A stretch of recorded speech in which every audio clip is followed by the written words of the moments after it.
അവരുടെ അസ്തിത്വം എന്ന് പറയുന്നത് എവിടെയെങ്കിലും അധികാരത്തിലുണ്ടോ, ഭരണം നിർവഹിക്കുന്നുണ്ടോ എന്നതൊന്നും നോക്കി അടിസ്ഥാനപ്പെടുത്തിയല്ല.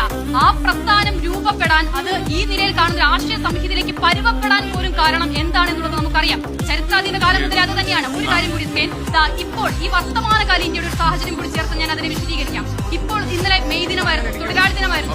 തൊഴിലാളി ദിനവുമായി ബന്ധപ്പെട്ട് ഇന്നലെ മെയ് ദിനം തൊഴിലാളി ദിനമാണ്. ഈ തൊഴിലാളി ദിനവുമായി ബന്ധപ്പെട്ട് ഇന്ന് രാജ്യത്തെ ഏറ്റവും വലിയ തൊഴിലാളി വിരുദ്ധ നയങ്ങൾ നടത്തുന്ന ഒരു ഇടത്ത് വലിയ സമരം തൊഴിലാളികൾ നടത്തുന്നുണ്ട്. അത് നോയിഡയിലാണ്. ഈ പറയുന്ന നോയിഡയിൽ, ഉത്തർപ്രദേശിൽ, നോയിഡ അടങ്ങുന്ന ഉത്തർപ്രദേശ് എന്ന് പറഞ്ഞ സംസ്ഥാനത്ത് കഴിഞ്ഞ നിയമസഭാ തെരഞ്ഞെടുപ്പിൽ ഇടതുമുന്നണി ആകെ മത്സരിച്ചത് 61 സീറ്റുകളിലാണ്. ലഭിച്ച വോട്ട് എത്രയാണെന്നറിയാമോ? 0.01%.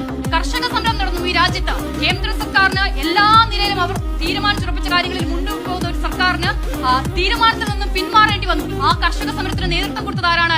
ഇടത് പ്രസ്ഥാനങ്ങളാണ്. കർഷക സമരം കൊടുമ്പിരി കൊണ്ട് ഡൽഹിയിൽ എത്രയാണ് CPM-ന്റെ വോട്ടിംഗ് പെർസെന്റേജ് എന്നറിയാമോ? 0.01%. പഞ്ചാബിൽ ആകെ കിട്ടിയത് 0.1%. അപ്പോൾ ഈ പറയുന്ന ഇത്ര വലിയ സമരങ്ങൾക്ക് നേതൃത്വം കൊടുത്ത സംസ്ഥാനങ്ങളിലൊന്നും ഈ വോട്ടിംഗ് പെർസെന്റേജ് ആണ് ഇടതുപക്ഷം എന്ന് പറയുന്ന രാഷ്ട്രീയ പ്രസ്ഥാനത്തിലുള്ളത്. അപ്പോൾ അതുകൊണ്ട് ഭരണം എവിടെയും ഇല്ല എന്നത് ഇടതുപക്ഷ പ്രസ്ഥാനത്തിന്റെ അവരെ വിലയിരുത്താനോ ഇനി എന്താകും അവർ എന്ന് വ്യാഖ്യാനിക്കാനുള്ളൊരു സൂചികയേ അല്ല.